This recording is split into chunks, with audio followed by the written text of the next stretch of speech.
Freed. Now I'd request Professor Arvind Subramanian, former Chief Economic Advisor to Government of India, to kindly address us. Arvind Subramanian ji, as needs no introduction, is one of the most distinguished economists of the world, with deep understanding of various issues and policies of China. Not only a theoretical understanding, academic understanding, but also he was in the engine room because he was the Chief Economic Advisor when the GST reforms were introduced in the country. And after that also he has been working with a number of states within the country. Now I request Professor Subramanian to kindly address us.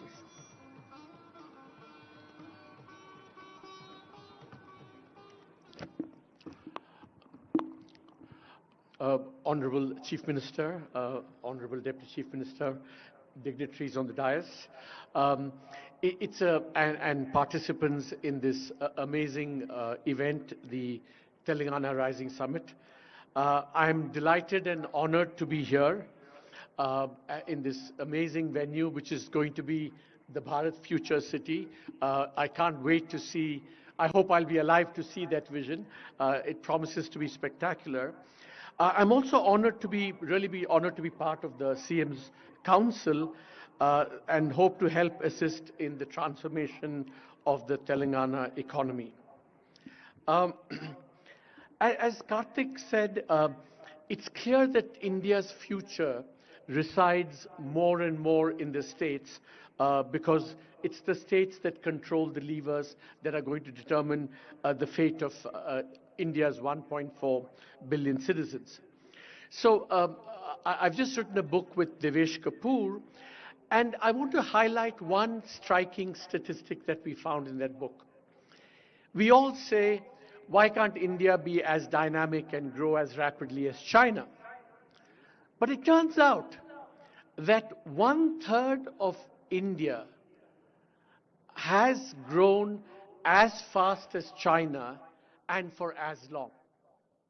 Just think about that. So we don't have to look elsewhere. We just have to look within. And one of those states happens to be Telangana. If that is the case, the numbers that Dr. Subbarao put out about what the GDP aspiration you have going forward, it doesn't seem that difficult because it seems like you already accomplished that in the last three decades. So it's just a matter of replicating that over time. Now, Telangana, of course, is on the not just the Indian map but the global map as the cradle of India's IT revolution. But that's the past. I think when you look at the Telangana Vision document under the leadership of the Honorable Chief Minister, it is embarking on the next structural transformation.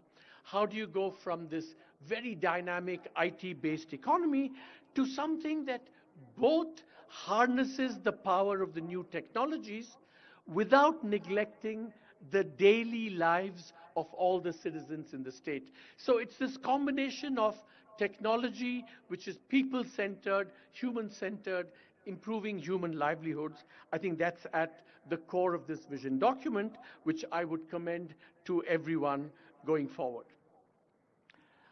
I have, I think, said very often that the most important dynamic in India that's going to propel India going forward is competitive federalism, competition between the states, and especially if every state is competing, as the Honorable Chief Minister has said, not just with other Indian states, but internationally as well, this competition dynamic is going to be very, very important. So Telangana is going to be not just a magnet that attracts investment, it's also going to be a model for everyone else, other states, to kind of emulate. So competitive federalism with Telangana in the lead is one desirable dynamic. But I think the other dynamic that is going to be very important in India is not just competitive federalism, but competitive sub-federalism. That not just states competing with each other, but cities competing with each other. And in this regard, I think Hyderabad is turning out to be another model and a magnet. For example, NCR with all its air quality problems, is forcing exit to other parts of the world. Bengaluru, the IT capital, with its congestion and urban challenges, is again forcing investors to look away, and that's the sense in which Hyderabad can be a magnet and a model going forward. So Telangana and Hyderabad can be the cradles of competitive federalism and competitive sub-federalism. Having said all this, I also want to be a little bit more realistic and offer some gentle advice. I think investor summits are like elections in a democracy. Heady, wonderful, everyone engaged, etc., etc. But we know in a country like India and in democracies like India, all the accountability, the hard work, and the implementation is done between elections, is done between investor summits. So while it's very impressive that you have 5 lakh crores in commitments already, the proof of the pudding is going to be 5 years from now, how much of those 5 lakh crores actually translated into real investment. So that's the metric by which we must judge Telangana's performance going forward. And in this regard, some of Dr. Subbarao's comments about, the ease of doing business, rule of law, creating a level playing field for all investors, not just some investors, big investors, is going to be very, very important. Now, I want to just make one last point in this. It's actually a series of points. When I used to be chief economic advisor, I used to have this ongoing debate with my boss, the late, wonderful Arun Jaitley. He used to tell me, Arvind, politics is the art of the possible. And I would say, no, Minister, politics is the art of expanding the possibilities of the possible. That's what I think good politics is. Now, let me strike a slightly sobering note. If you look around in the last 5 years, there is a disenchantment with Indian politics, or at least some parts of it, in the following sense. That is that you see more and more this rabidi culture that's crept in, and cash transfers, etc., have taken powerful hold on the political imagination. Now, I'm not against cash transfers. I'm not against welfareism. I think they're all very important. But I think there is a sense in which this disenchantment has happened because citizens want cash transfers, in part because they feel they're not going to get much else from the state. So they said, let's get the cash transfers now because we don't know what governments will deliver later on. But there's a flip side to that.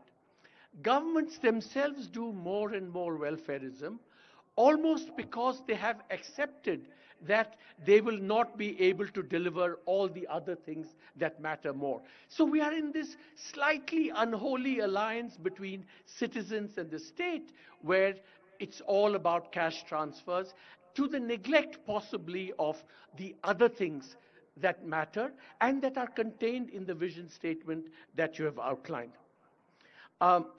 So I think what India needs is, as someone rightly said, and what is exciting about this summit and your leadership is the new Telangana model.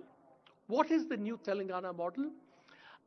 I think it's very important to remember that the Telangana model has to have as its core, which it does, the retaining of the idea of India as a pluralist, inclusive, non-majoritarian, non-exclusionary place. That idea of India cannot be abandoned, cannot be abdicated. That is the foundation, or should be the foundation, of the Telangana model.